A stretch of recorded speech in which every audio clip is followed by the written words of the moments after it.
પ્રાયોજક છે cancer healer centre, a new beginning.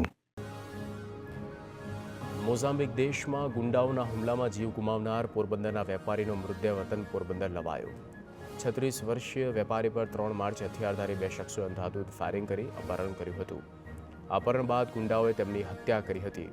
ધારાસભ્ય અર્જુન મોઢવાડિયાએ વેપારીના પરિવારને મળીને સાંત્વના પાઠવી છે.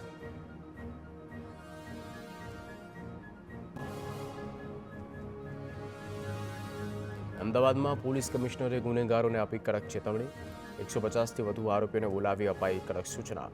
વાહન ચોરી, મોબાઈલ ચોરીના ગુના આચરનારા આરોપીઓને ચેતવણી અપાઈ. ગુનાખોરી છોડીને શાંતિથી જીવન જીવવા આરોપીઓને સલાહ. જો કાયદાનો ભંગ કર્યો તો પછી કડક કાર્યવાહી થશે. રાજકોટમાં અસામાજિક તત્વોની વિરુદ્ધ કરવામાં આવી કાર્યવાહી. 200થી પણ વધુ ગુનેગારોને ક્રાઇમ બ્રાન્ચ ખાતે બોલાવવામાં આવ્યા. 5થી પણ વધુ ગુનામાં સંડોવાયેલા હોય તેવા આરોપીઓને અપાઈ ચેતવણી. પ્રોહિબિશન, મારામારી સહિતના ગુનાઓના આરોપીઓ સામે પણ લેવાયા અટકાયતી પગલાં. ભરૂચમાં સામાજિક તત્વો સામે પોલીસની કાર્યવાહી. ચેકિંગ દરમિયાન વીજ ચોરી ઝડપાતા 22 લુખ્ખા તત્વો સામે ફરિયાદ. કુખ્યાત 23 આરોપીઓને તડીપાર કરવા લેવાયા પગલાં. 11 આરોપીઓના જામીન પણ રદ કરવામાં આવ્યા. 61 આરોપી સામે અટકાયતી પગલાં લેવામાં આવ્યા.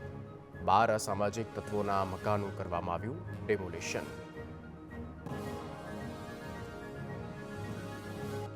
ગાંધીનગરના કલોલમાં સામાજિક તત્વોની વિરુદ્ધ કાર્યવાહી. બેલેશ્વરપુરા ગામમાં ગેરકાયદે બાંધકામ તોડી પાડવામાં આવ્યું. મારામારીના ગુનામાં સંડોવાયેલા ગુનેગાર સામે લેવામાં આવ્યા કાયદાકીય પગલાં. જમીન પર ખોટી રીતે કબજો મેળવી બનાવ્યું હતું પાર્લર. ભરૂચમાં ગુનેગારો સામે પોલીસની ઝુંબેશ યથાવત.